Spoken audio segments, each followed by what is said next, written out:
जासु हृदय आगार बसहि राम सरचाप धर। तो हनुमान जी के हृदय में कौन है? भगवान सीताराम। और राम जी के हृदय में कौन है? हो हनुमान। कहने का मतलब भगवान ही एक ऐसे हैं कि हम उनके चरण छुए तो हमें इष्ट बना लेते हैं, लेकिन संसार के चरण छुए तो सोचता है कि मेरी चापलूसी कर रहा है। संसार के चरण छुओ तो वो कहे कि चापलूसी कर रहा है, और भगवान के चरण छुओ तो बर करी कृपा सिंधु उर लाए। बर करे, वो जबरदस्ती छाती से लगा लेते हैं, मेरे इष्ट मैं तुझे नीचे नहीं रहने दूंगा। बोलो सच्चिदानंद भगवान। ऐसे भगवान श्री कृष्ण अर्जुन को कह रहे कि तू मेरा इष्ट है, चल मैं तुझे बताता हूं। क्योंकि जो आत्मीय होता है उसे बहुत सूक्ष्म बात बताई जाती है। ये देख, आप ये जो माया है ना, ये कुछ नहीं है तेरे सामने, चल और उसका लक्षण बताऊं। अब आगे भगवान वर्णन कर रहे हैं, आओ पाठ करें। 14वां श्लोक। दैवी हे सा गुणमयी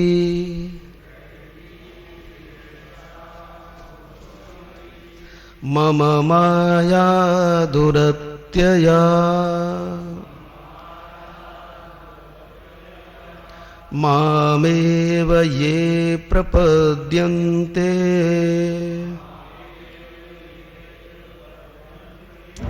मायामेतां तरन्ति ते।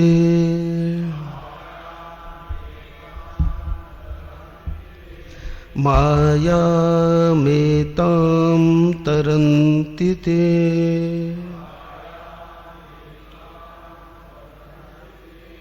दैवी हे सा गुणमयी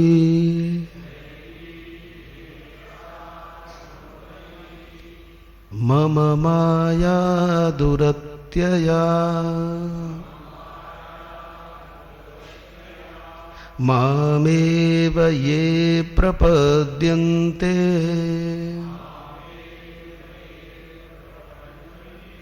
मायामेतां तरन्ति ते।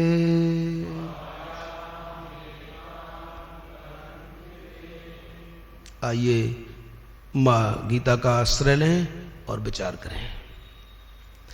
श्री भगवान ने माया के 5 लक्षण बताए कि ये दैवी है, दूसरे प्रत्यक्ष है, तीसरे गुणमयी है, चौथे ये किसी की नहीं मेरी है, और 5वां दुरत्या। इसको पार करना बड़ा मुश्किल बात है, लेकिन उपाय बता रहा हूं। मामेव ये प्रपद्यन्ते, जो मेरी शरण में आ जाते हैं, माया में ताम तरन्ते, वो इस माया को पार कर जाते हैं। इस माया के साथ भगवान ने 2 बार कहा कि ये दैवी है और मेरी है। अब आगे चल रहे हैं मम माया, क्योंकि गुणमयी तो हो गई, गुणमयी तो हो गई, तिहरी रस्सी है, सतोगुण रजोगुण तमोगुण से बांधती है, बहुत मजबूत बंधन है साहब। और ये 3 गुनी मोटी है, त्रिगुणमयी है, त्रिगुणमयी फांस में बांध लेती है। और ये त्रिगुणमयी जो डोरी है वो कौन सी डोरी है? पुत्रेषणा, वित्तेषणा और लोकेषणा। किसी को अपना नाम चलाने के लिए पुत्र की वासना है, मेरे बेटा नहीं हुआ,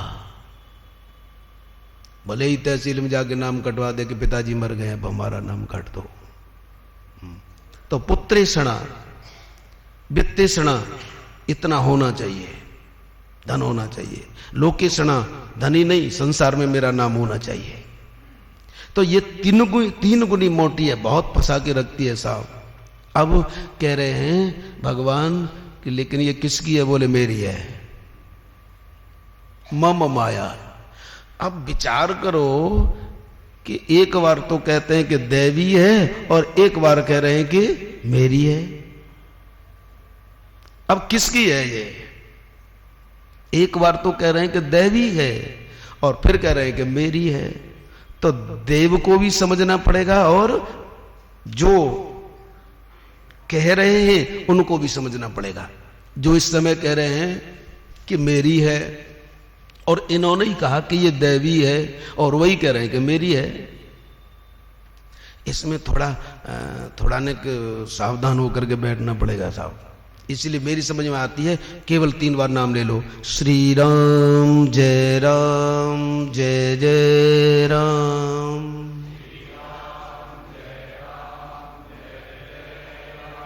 श्री राम जय जय राम।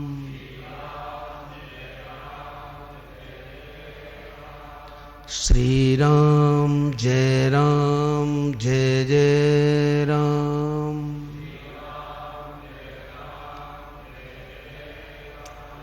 तो दोनों को समझें कि देवी क्या है और मम माया क्या है। दैवीय का मतलब होता है देवता की, देव की। अब वो फिर हमें ये समझना पड़ेगा कि देव क्या है। तो देव क्या है, इसको हमारे उपनिषदों ने बताया, एको देवः सर्वभूतेषु गूढ़ः। जो संपूर्ण प्राणियों में जड़ और चेतन में छिपा पड़ा है, उसका नाम देव है। वो कैसा है? साक्षी, चेता, केवलो निर्गुणश्च। सबका साक्षी है साहब, चेता बिल्कुल ज्ञान स्वरूप है साहब, केवलो निर्गुण कैवल्य स्वरूप है, निर्गुण है। वो क्या है? देव।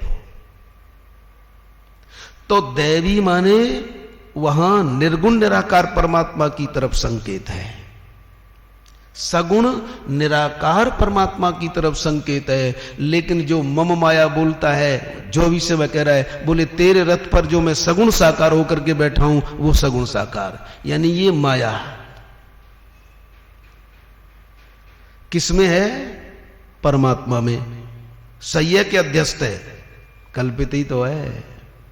जैसे सूर्य की किरणों से बादल बना और सूर्य की किरणों से बना हुआ बादल सूर्य को ही ढक लेता है, तो अज्ञानी तो कहते हैं कि सूर्य नहीं है, लेकिन समझदार कह रहे हैं अरे पागल, सूर्य नहीं है ये तू क्यों कह रहा है? तो बोले बादल दिखाई दे रहे हैं, सूर्य दिखाई नहीं दे रहा।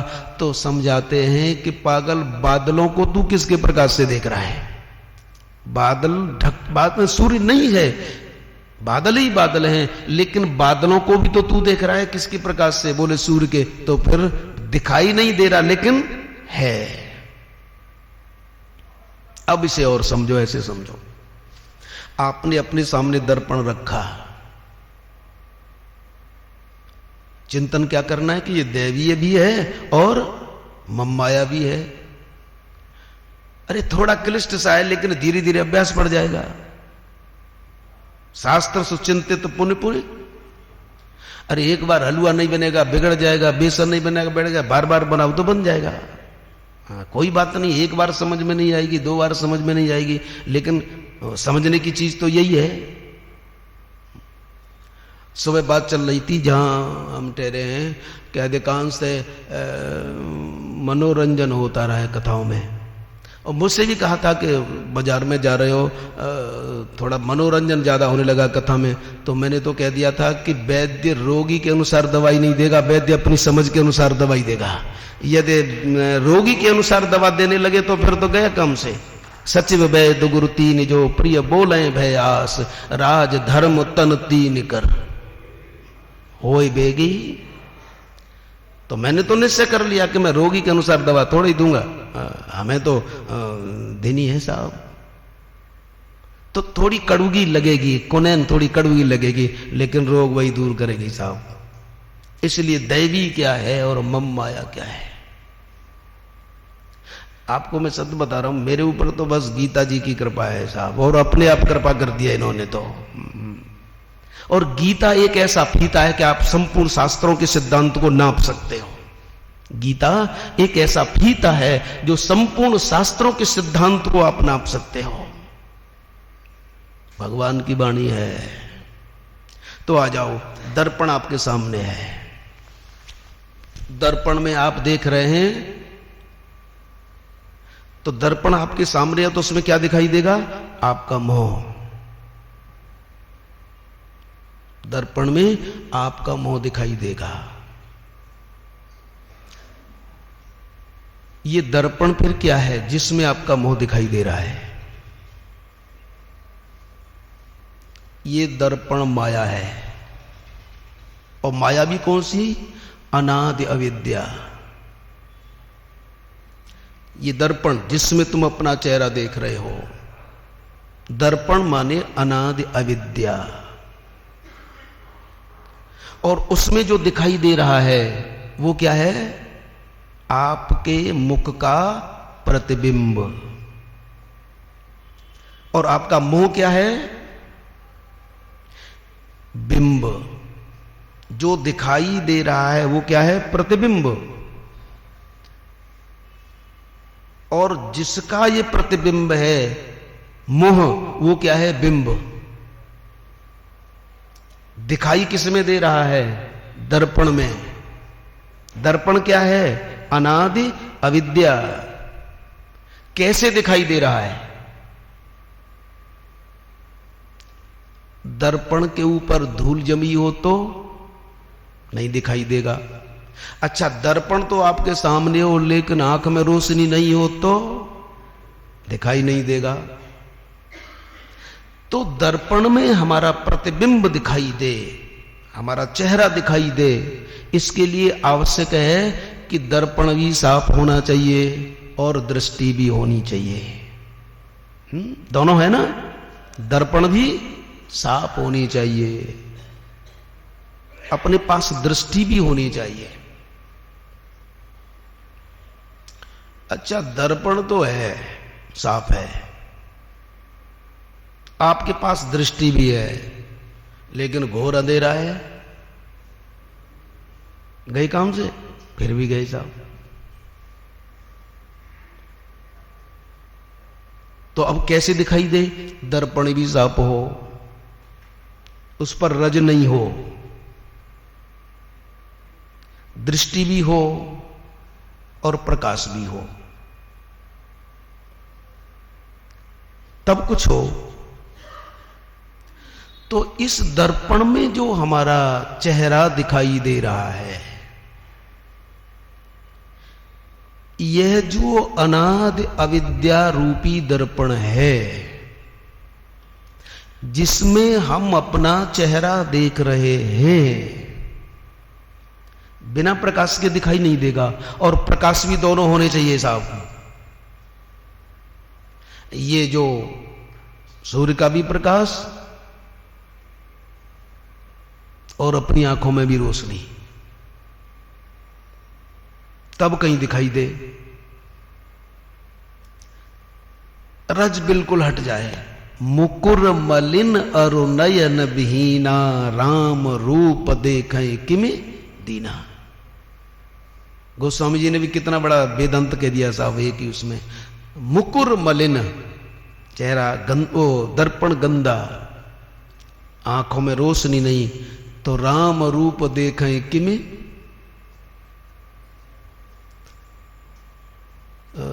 दर्पण गंदा है, आंख में रोशनी नहीं है, तो तुलसी बाबा कहते हैं कि तुम्हें राम दिखाई नहीं देंगे। किसी ने तुलसी बाबा से कहा कि पागल हो गए हो क्या? बोले क्यों? क्या कह रहे हो अभी बोलना? मुकुर मलिन अरु नयन विहीना, राम रूप देखें किमे दीना। कि दर्पण गंदा हो, आंखों में रोशनी नहीं हो, तो तेरे सामने जो दर्पण है उसमें राम दिखाई नहीं देंगे। तो पूछने वाले ने पूछा कि पागल हो गए हो, दर्पण मेरे सामने और राम की बात करते हो? अरे दर्पण मेरे सामने होगा तो यह कहना चाहिए कि तुम्हें तुम्हारा रूप उसमें दिखाई नहीं देगा। हाँ, बात है ना? जब दर्पण हमारे सामने है, रामदास के सामने दर्पण है, तो उसमें श्यामदास दिखाई देंगे कि रामदास दिखाई देंगे?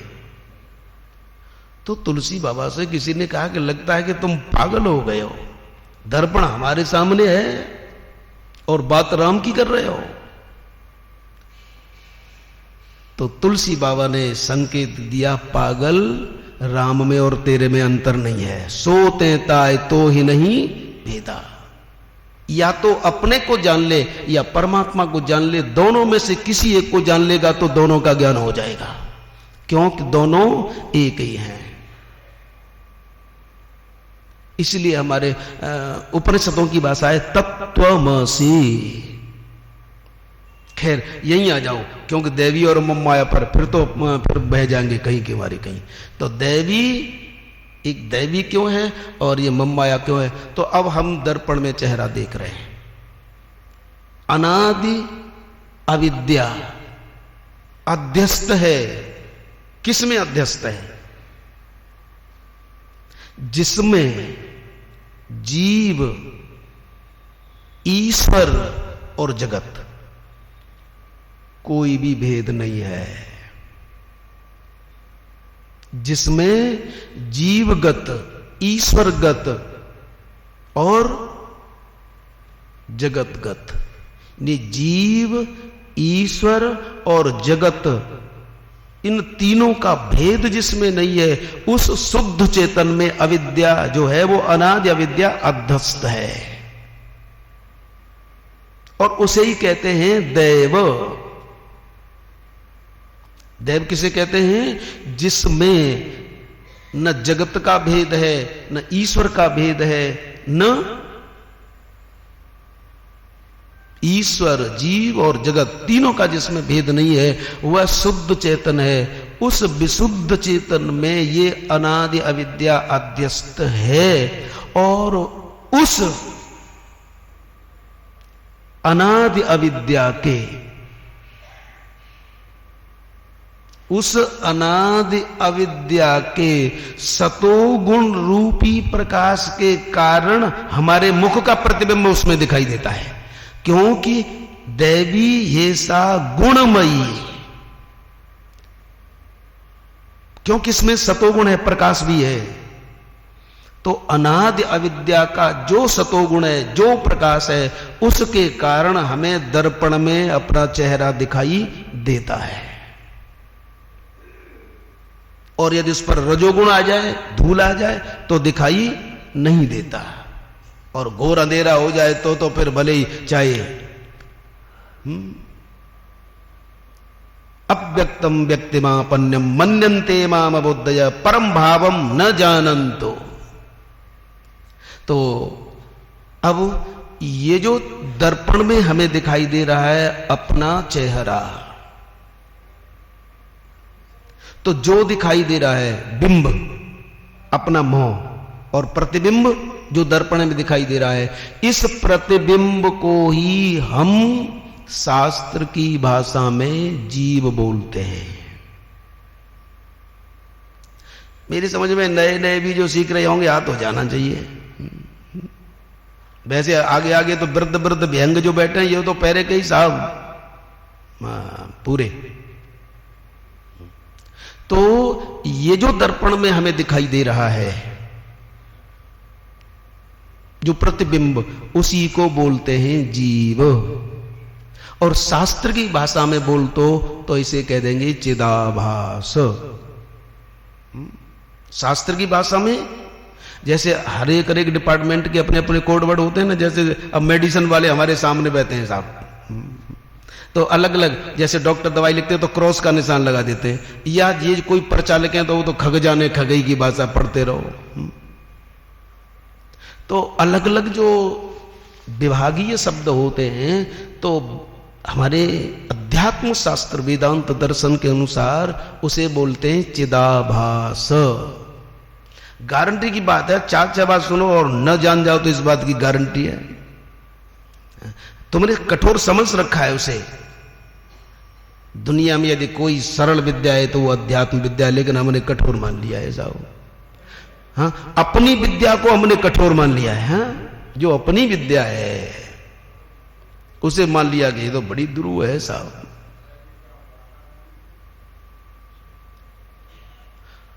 बड़ी आश्चर्य की बात है साहब, हम उसे जानते हैं, इसे जानते हैं, उसे जानते हैं, लेकिन अपने को नहीं जानते। हाँ, है ना पागलपन।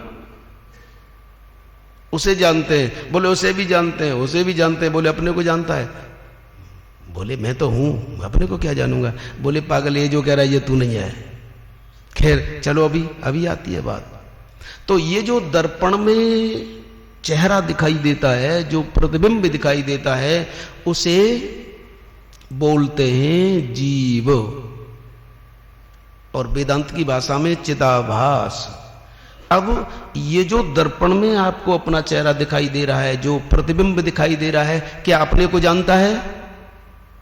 नहीं जानता ना। और जिसका ये प्रतिबिंब है उसे जानता है? नहीं। इसलिए तुलसीदास जी ने इसका उदाहरण लेकर के कह दिया कि माया ईस न आपको जान सके सोई जीव। जो न माया को जाने, न ईश्वर को जाने, न अपने को ही जाने। जो न अपने को जाने, माया ईस न आप कहूं, न तो माया को जान सके, न ईश्वर को जान सके, न अपने आप को जान सके, वही जीव है। और उसे ही फिर कहते हैं ये जंतु है, कहते हैं जीव जंतु। और आप जानते हैं जंतु इतना खराब होता है कि पानी में गिरे तो पानी को खराब करेगा, दूध में गिरेगा तो दूध को खराब करेगा। इसलिए फिर जीव से ये जंतु बन गया साहब। भूमि परतवा ढावर पानी, जिम जीव ही माया लपटानी। तो न तो अपने को जानता है, न माया को जानता है, न ईश्वर को जानता है। तो ये क्या है? ये जो उसमें दिखाई दे रहा है, जो प्रतिबिंब है, तो प्रतिबिंब ही जीव है। अध्यात्म की भाषा में चिदाभास है। न अपने को जानता है, न जिसका वो है स्वयं में प्रतिबिंब उसे जानता है। लेकिन और सावधान, ये जो दर्पण में पड़ रहा है वो तो क्या हो गया? जीव। और जिसका पड़ रहा है, जो बिंब है, वह हो गया ईश्वर। ये ध्यान देने की बात है। जो दिखाई दे रहा है प्रतिबिंब, वह जीव, और जिसका प्रतिबिंब है वो बिंब ईश्वर। लेकिन ये है, उस दर्पण में जो बिंब पड़ रहा है किसका है? मोह का। लेकिन जिसका मोह है, अब थोड़ा और उतरो नीचे, लेकिन जिसका मोह है, अच्छा आपका मोह है, किसी का भी मोह है, तो आप चेतन हैं और मोह आपका कोई एक अंश है, आपका कोई एक अंश है। लेकिन अब जब इसकी ईश्वर संज्ञा पड़ गई, ईश्वर संज्ञा पड़ गई, इसका मतलब कोई एक ऐसी चीज और है जिसका ये स्वामी है। क्योंकि ईश्वर संज्ञा तब होगी जब कि कोई उसके ऊपर ईशन करने वाला होगा, कोई वस्तु होनी चाहिए। तो जीव और माया दोनों के ऊपर जो कंट्रोल करता है उसका नाम है ईश्वर। यदि आप वहां से हट जाओ, आपका चेहरा वहां से हट गया, फिर उसमें कुछ दिखाई देगा? लेकिन आप अपने चेहरे को देख रहे हैं, आपके मुख में जो नेत्र हैं उनमें देखने की शक्ति है। लेकिन ये जो दर्पण में कुछ दिखाई दे रहा है वह आपका, अब हम आपका कह रहे हैं जानबूझकर, अब मोह नहीं कह रहे, क्योंकि दैवीय और मम माया इनको समझना पड़ेगा।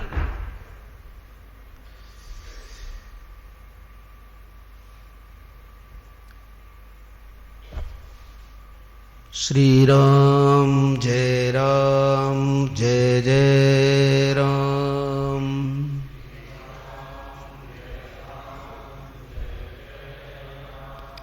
श्री राम जय जय राम।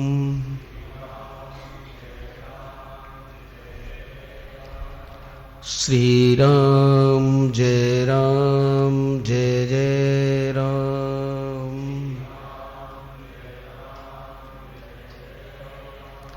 श्री राम जय जय राम।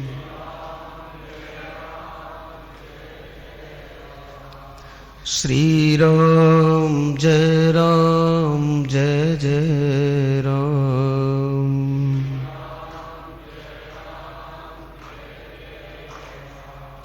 श्री राम जय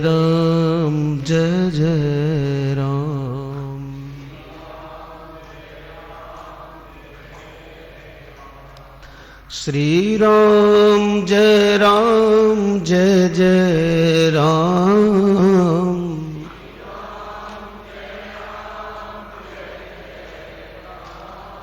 श्री राम जय जय राम। श्री राम जय जय राम।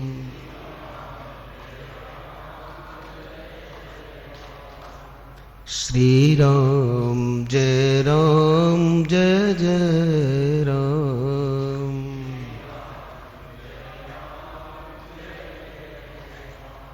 श्री राम जय जय राम।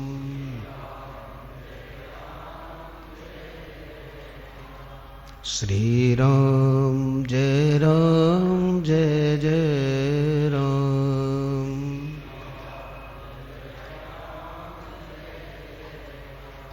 दैवी ये सा गुणमयी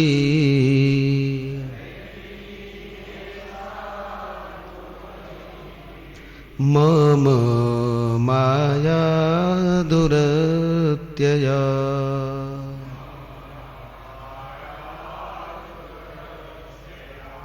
मामेव ये प्रपद्यन्ते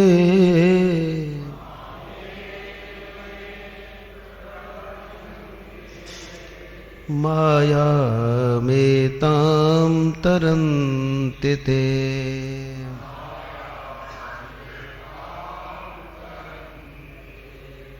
मायामेतां तरन्ति ते।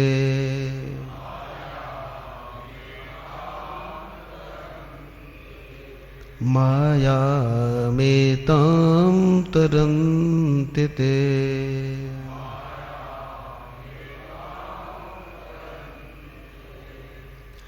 तो दर्पण में जो दिखाई दे रहा है प्रतिबिंब वह जीव है, जिसका है वह ईश्वर है।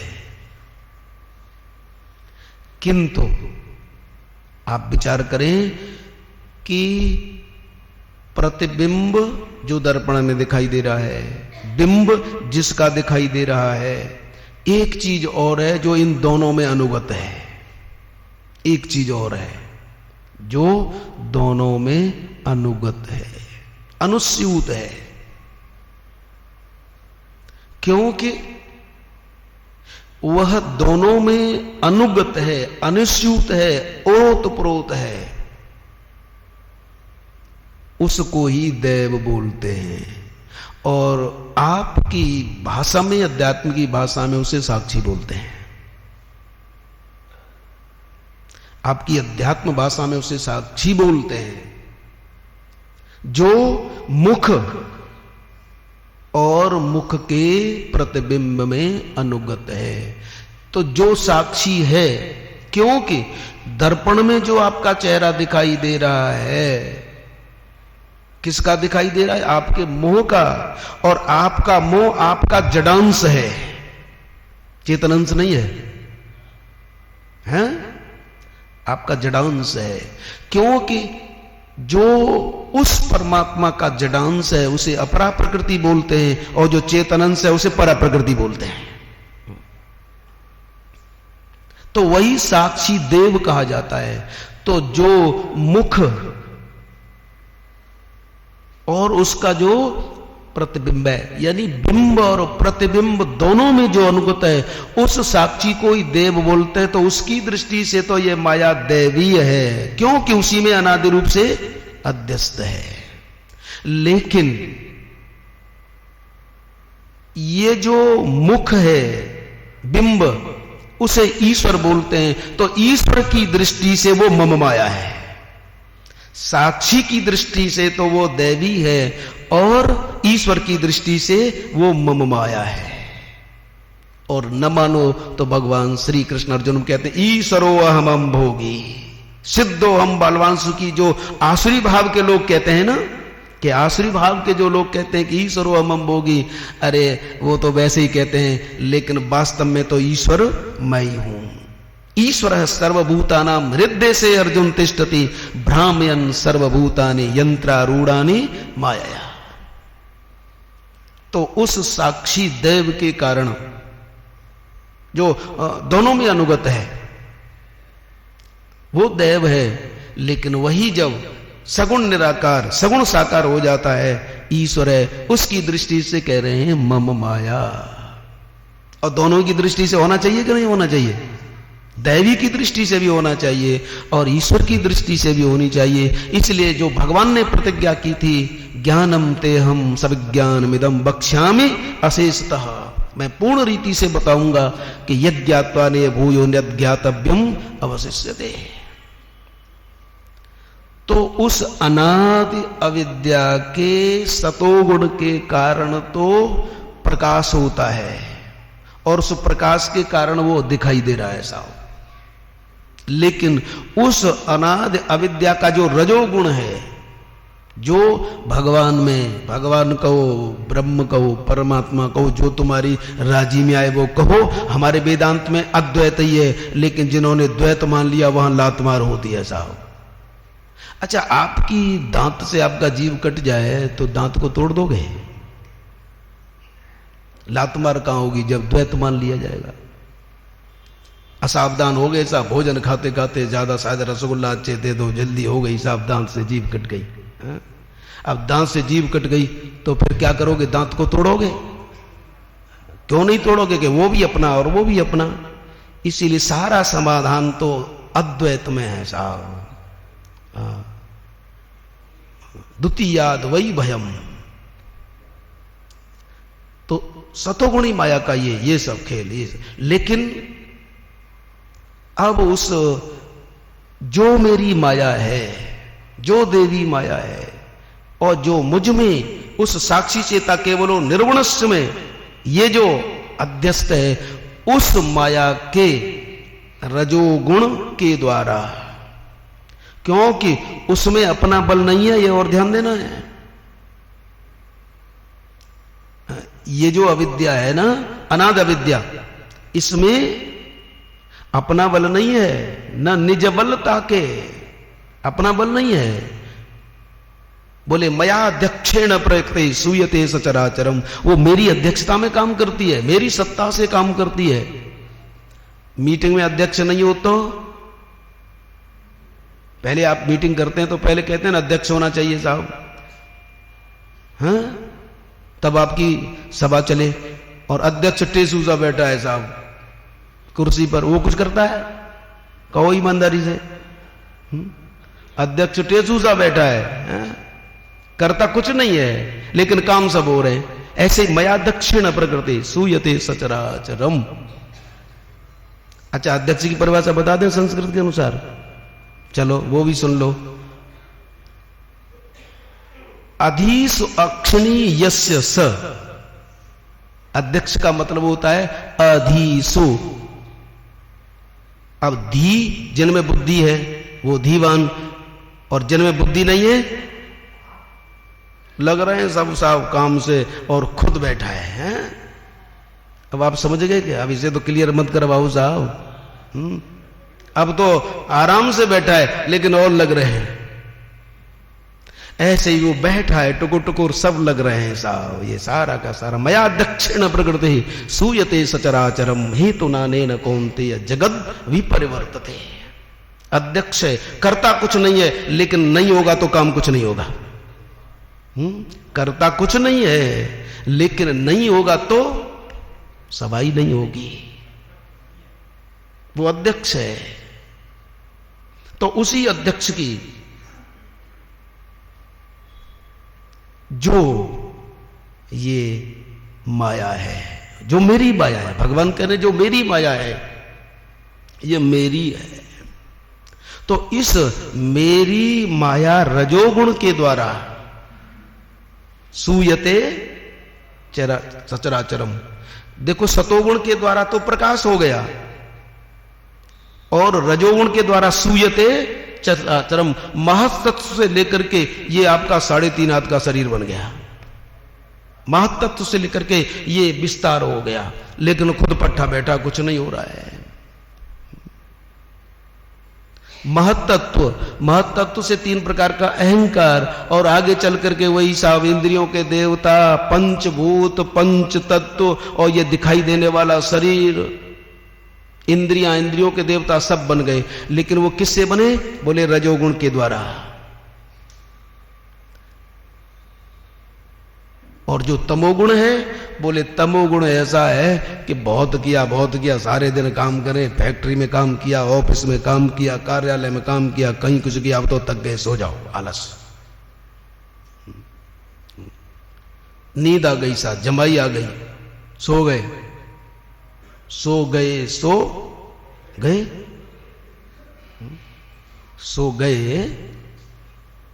गए, निद्रालस्य प्रमादोत्तम तत्ताम समुदारितम। और ये तीनों किसके हैं? तो जब आपको नींद आए तो ये मन सोचना मैं सो रहा हूं। बड़ी गलती होती है। कोई तो नींद की गोली खाते हैं कि आती नहीं है, कोई कहते हैं कि जाते ही आ जाती है। लेकिन याद रखो, आप में कभी नींद आती ही नहीं। कोई सोच रहे होंगे कैसी गप देते हैं, हम तो खूब सोए रात में। कोई ऐसे हैं जो बता सकते हैं कि रात कितने बजे सोए? कोई है ऐसा जो बता सकता है कि कितने बजे सोए? मैं सोचता हूं कि शायद बता नहीं सकते। हाँ, कोई कह रहे होंगे कि रात थोड़ी देर थी, जनकपुरी गए थे तो हम देर में सोए, 2 बजे सोए। हाँ, लेकिन एक बात बताओ, 2 बजे तुम सो भी रहे हो, घड़ी भी देख रहे थे? आप सो भी गए और घड़ी भी देख रहे थे, इसका मतलब तुम नहीं सोए, ये शरीर सोया। तो जब आप में सोना नहीं है, निद्रा नहीं है, आलस नहीं है, तो अज्ञान कहां से आया? जब सोना नहीं है, नींद नहीं है, आलस नहीं है, तो अब कहते हैं कि बैल मुझे मार, मुझे नींद आनी चाहिए। अरे तू नींद तो तब ले, तेरे में तो स्वप्न में भी कोई आलस नहीं है। न तू अज्ञानी है, न सोने वाला है। अच्छा, कोई यहां है जो बता सके कि हमारा जन्म कब हुआ? कोई कहेगा कि 15-10-55। अच्छा, तेने जन्म लिया तो तेने अपना जन्म किसी दूसरे के द्वारा सुन करके जाना कि तुझे अपनी डेट बती थी? न, अरे मालूम तो तब हो जब हम जन्म लें। हाँ, और यदि कहो मर गए तो लोग बात में कहते हैं अरे इतना नुकसान हो गया कि मर गए साहब। एक दिलचस्प बात बताऊं, ये सादाबाद के पास एक 9 कस की घड़ी है। तो वहां स्वामी भास्करानंद जी, स्वामी केशवानंद जी, बड़ा दिव्य संत है साथ केशवानंद जी। अब मुझे याद आ गई, ऐसे संत को मैं प्रणाम करता हूं। बोलो संत भगवान। और इस समय जो इस जगती तल में हमारे बीच में है, वो पूज्यपाद स्वामी भास्करानंद जी वास्तव में संत हैं साहब। मैं उन्हें प्रणाम करता हूं। इतने सरल और सीधे कि कोई कह नहीं सकता, लेकिन ज्ञानी इतने के क्या बताएं। और पूज्यपाद केशवानंद जी तो नहीं रहे, उनका अपने साथ बड़ा आत्मीय भाव था। एक बार कथा हो रही थी 9 कस की घड़ी में, तो भरत चरित्र चल रहा था। ऐसा चरित्र था साहब कि पता नहीं, हम भी रो रहे थे, सुनने वाले भी रो रहे थे, लेकिन स्वामी जी वहां रुक नहीं सके। इतना उन्हें दौड़ा पड़ा कि उन्हें कोई उठा के ले गया वो जहां वो ठहरे थे। तो जब हम कथा करके गए तो मुझसे बहुत प्यार मानते थे। बोले ऐसा बता रहे, तू ये कथा कर कैसे लेता है? इतना आत्मीय भाव थी। फिर बोले, फिर क्या बोलते हैं, तुम कथा नहीं करते तो कथा होती कैसे?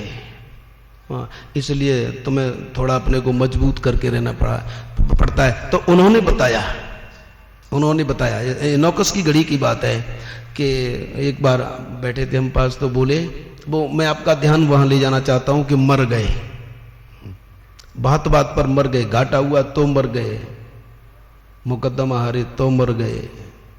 तो उन्होंने बात बताई कि आचार्य जी, और उसका नाम भी लिया जो वहां था, कि देखो इसकी बात बता रहा हूं, और दैवयोग से वो पास में बैठा था कि देखो एक बार मैं इसके यहां आया, अब मैं नाम नहीं लूंगा, हो सकता है कि शायद उन्हें वहां तक समाचार पहुंच जाए, क्योंकि हम लोग कोई बात करते हैं तो समाचार बहुत दूर तक पहुंच जाता है साहब।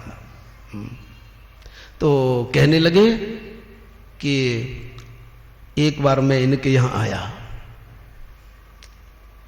इनकी भैंस भी आई, 2-4 दिन दूध दिया, पड़रा मर गया। पड़रा जानते हो? हाँ, उसका जो बालक होता है, हाँ, वो मर गया। अब तो वो दूध देने से बंद, दूध तो अब कम हो गई, लेकिन कुछ दिन बाद खूब चारा खाए, खूब पानी पिए, कोई परेशानी नहीं। अब मैं जब एक दिन आया तो मैंने पूछा, भाई तू उदास क्यों है? बोले क्या बताऊं गुरुजी, भैंस भी आई थी, पड़रा मर गया, दूध कम हो गया है, और अच्छा तो कहाँ है तेरी भैंस, मुझे ले चलो भैंस के पास। इन संतों का पता नहीं कब क्या करने लगे। बोले कि तेने सानी वानी जो लगाई लगा दी? बोले हाँ। बोले मेरे सामने लगा। तो उस घास को, उस भैंस को पुनः सानी लगाई और बड़े प्यार से खाने लगी।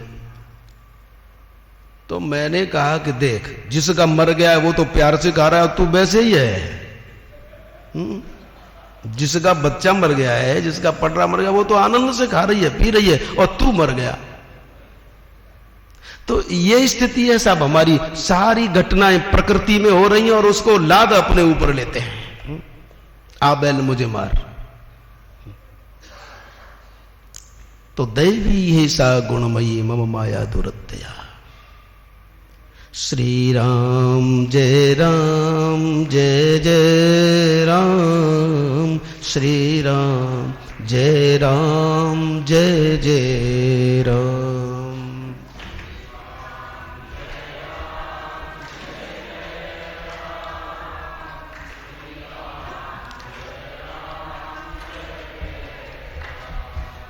श्री राम जय जय राम, श्री राम जय जय राम।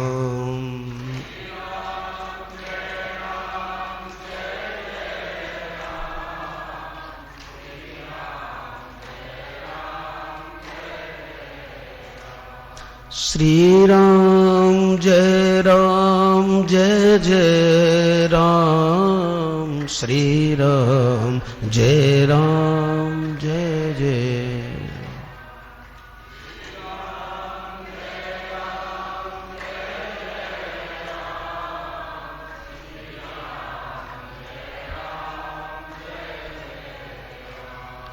श्री राम जय जय राम, श्री राम जय जय राम।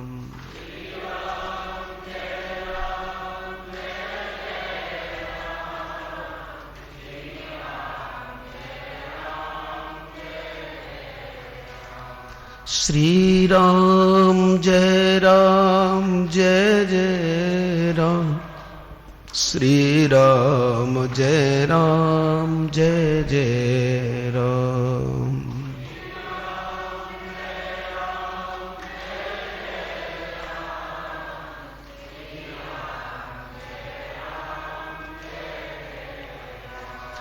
दैवी है सा गुणमयी,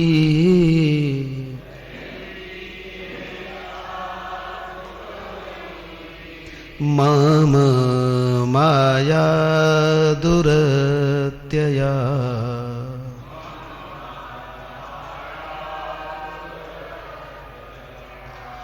मामेव ये प्रपद्यन्ते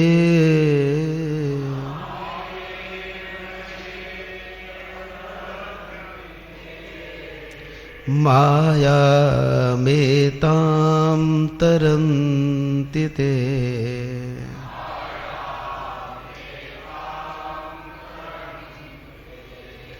मायामेतां तरन्ति ते।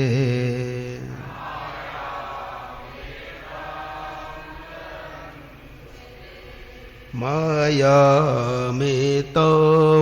तरन्ति ते।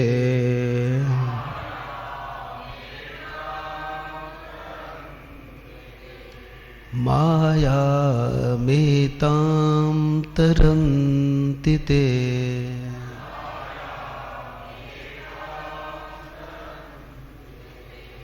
मायामेतां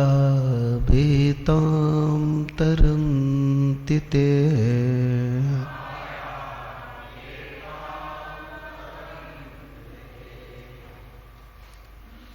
तो जो दिखाई दे रहा है प्रतिबिंब, वह न अपने को जानता है, न जिसका है बिंब का उसको नहीं जानता।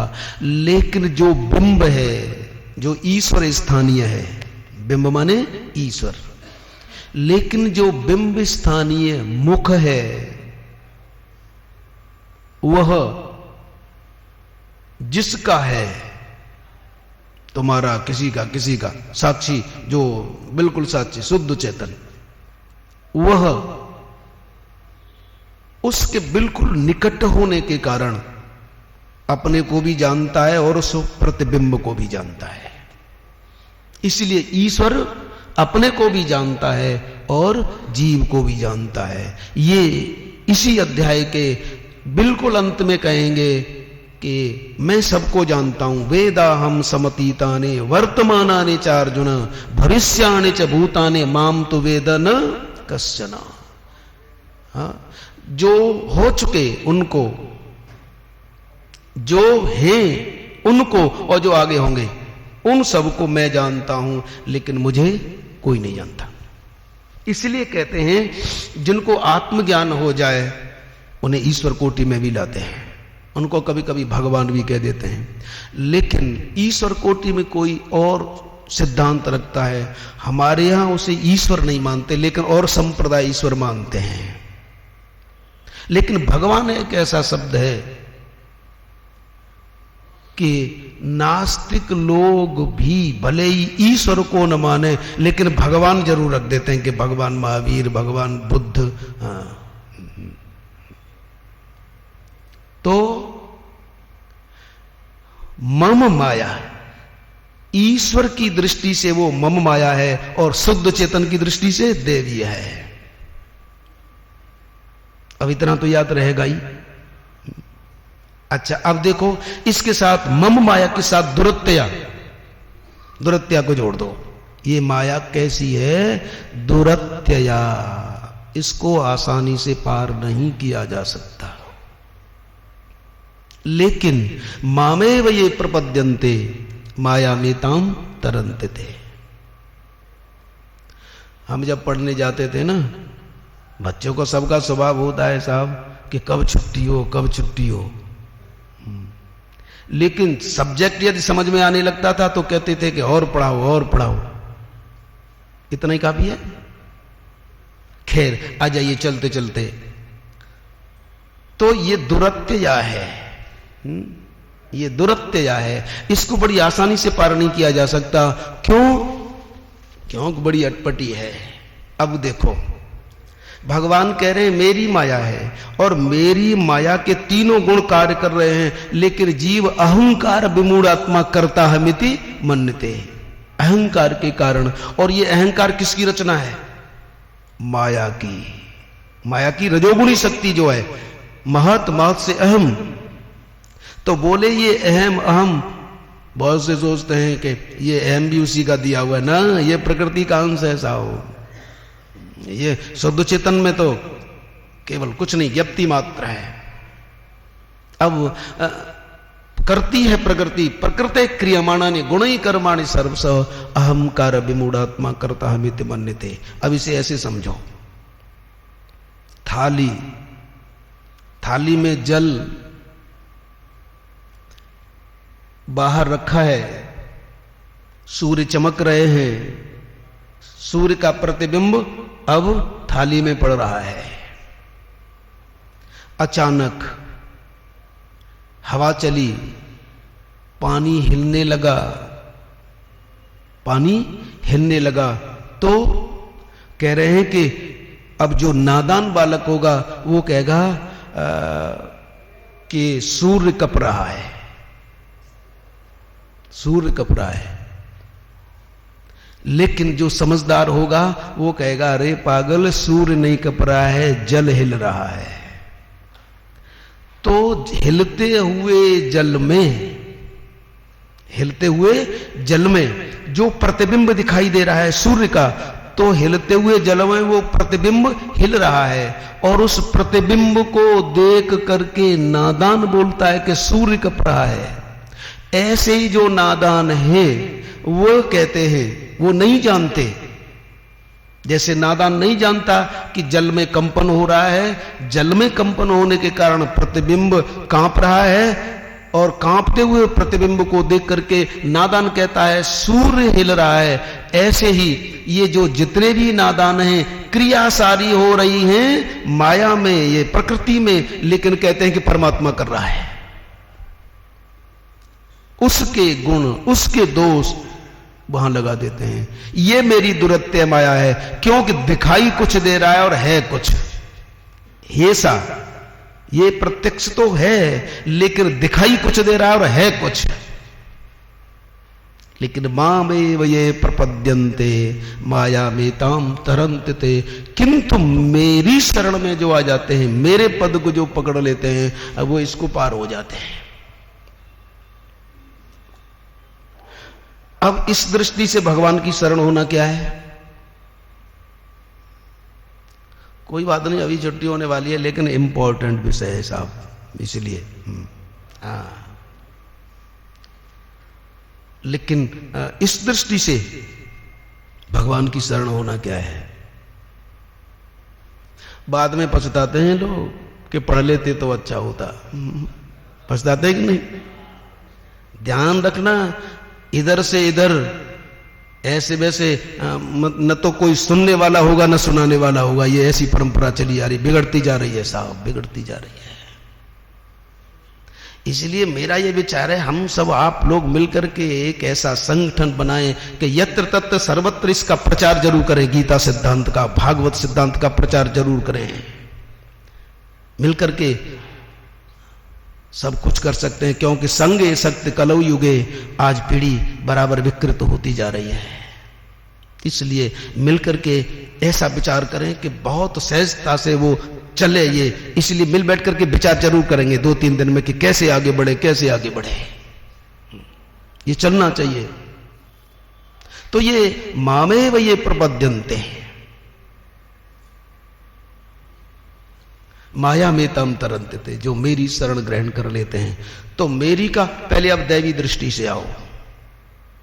अच्छा, इसका दर्शन श्रीमद् भागवत में है। अच्छा, आपने अपना चेहरा देखा है, आपको अपना चेहरा दिखाई दे रहा है, और देख रहे हैं कि तिलक ठीक नहीं लगा, देख रहे हैं कि यहां थोड़ी गंदगी है, तिलक ठीक नहीं लगा साहब। तो नादान क्या करता है कि अपने चेहरे को देखता है, और जहां वो चेहरा दिखाई दे रहा है दर्पण में, तो तिलक ठीक नहीं लगा, तो क्या करता है कि उस दर्पण पर तिलक लगाता है, ठीक ठीक ये यहां ठीक रहेगा। बोले यहां गंदगी है, और दर्पण में जहां दिखाई दे रहे, बोले वहां दर्पण को साफ कर रहा है। तिलक ठीक नहीं लगा तो दर्पण को ठीक कर रहा है कि ये ठीक नहीं है, थोड़ा इसे ठीक करो। बोले यहां गंदगी है, तो वहां जो प्रतिबिंब दिखाई दे रहा है वहां साफ कर रहा है। बोलो पागलपन है कि नहीं? मामेव ये प्रपद्यन्ते माया में ताम तरन्ते, इस सिद्धांत को 7वें स्कंद में प्रहलाद जी कह रहे हैं लोग कितने पागल हो गए हैं प्रभु। नेवात्मरयम प्रभु निजलाभ पूर्णो, जैसे नादान व्यक्ति दर्पण देखता है और दर्पण में कोई कमी है, अपने चेहरे में कोई कमी आई दिखाई देती है, प्रतिबिंब में कोई कमी आती है तो दर्पण में ही वो क्रिया करने लगते हैं, लेकिन वो नहीं जानते कि यदि तू अपने चेहरे को संभाल लेगा तो दर्पण का चेहरा अपने आप ठीक हो जाएगा, यदि बिंब को संभाल लेगा तो प्रतिबिंब अपने आप ठीक रहेगा, यदि ईश्वर को संभाल लेगा तो सब कुछ संभल जाएगा, यदि ईश्वर को पकड़ लेगा तो सब कुछ ठीक हो जाएगा। इसलिए अपने माथे पर तिलक ठीक लगा लो, उसमें तो अपने आप लग जाएगा। तेरा तुझको अर्पण क्या लागे मेरा, उसको भोग लगा दो, वो आपको ही मिलेगा। अच्छा एक बात बताओ ईमानदारी से, भगवान को जो भोग लगाते हो भगवान खा लेते हैं? कैसे मना कर दिया, नहीं खाते हैं? हाँ, वो दृष्टि भोग लगाते हैं। खैर चलो नहीं खाते, इस प्रत्यक्ष माया को लेकर के देखते हैं। प्रत्यक्ष माया को लेकर के हम भगवान को भोग लगाते हैं। शास्त्र की दृष्टि से तो वो दृष्टि भोग लगा देते हैं, लेकिन उसे खाता कौन है? भोग लगाने वाला। ईश्वर को अर्पित किए हुए भोग को लगाने वाला ही खाता है। ऐसे ही प्रहलाद जी कह रहे हैं प्रभु जो तुमको जो कुछ समर्पित करता है वो उसी को मिल जाता है, लेकिन इतने पर भी नादान नहीं दे रहे हैं, इतने पर भी नादान नहीं दे रहे कि तुमको जो दिया जाता है वो उसे ही मिल जाता है। फिर भी कितना पागलपन है कि वो आपको नहीं दे रहे हैं। ये तो ठीक है साहब, वो प्रत्यक्ष में नहीं खाता ना, कोई भोग नहीं लगाता, वो खा लेता। ये भी ठीक है कि वो प्रत्यक्ष में नहीं खाता और नहीं खा लेता तो अरे कुछ तो इतने जल्दी में होते हैं। अरे भगवान के सामने रखने में क्या परेशानी है, थोड़ा रख दो, कह दो तेरी वस्तु तुझे। अब संस्कृत नहीं जानते तो कह दो प्रभु भोग लगा लो, भोग लग गया साहब, दृष्टि से पवित्र हो गया। इतने पर भी कुछ लोग नहीं लगाते, और यदि खाने लगता तो फिर तो परमात्मा ही जाने साहब कितनी सहूलियत दी है। तो कहने का मतलब ये है प्रभु को दे दो, वो आपको अपने पास अपने आप मिलेगा। माँ में ये प्रपद्यन्ते माया में ताम तरंतते। तो ये भगवान की माया देवी भी है, माया है, दुरत्या है। अब कैसे पार होते हैं? बोले माँ में ये प्रपद्यन्ते माया में ताम तरंतते। इस पर और अगले श्लोक पर अब कल विचार करेंगे। बोलो सच्चिदानंद भगवान श्री राम जय जय राम।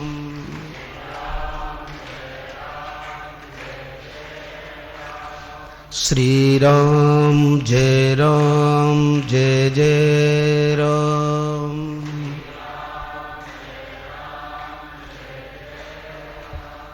श्री राम जय जय राम।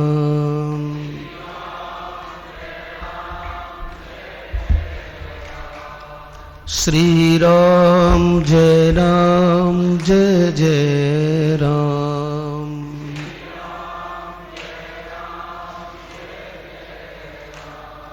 श्री राम जय जय राम।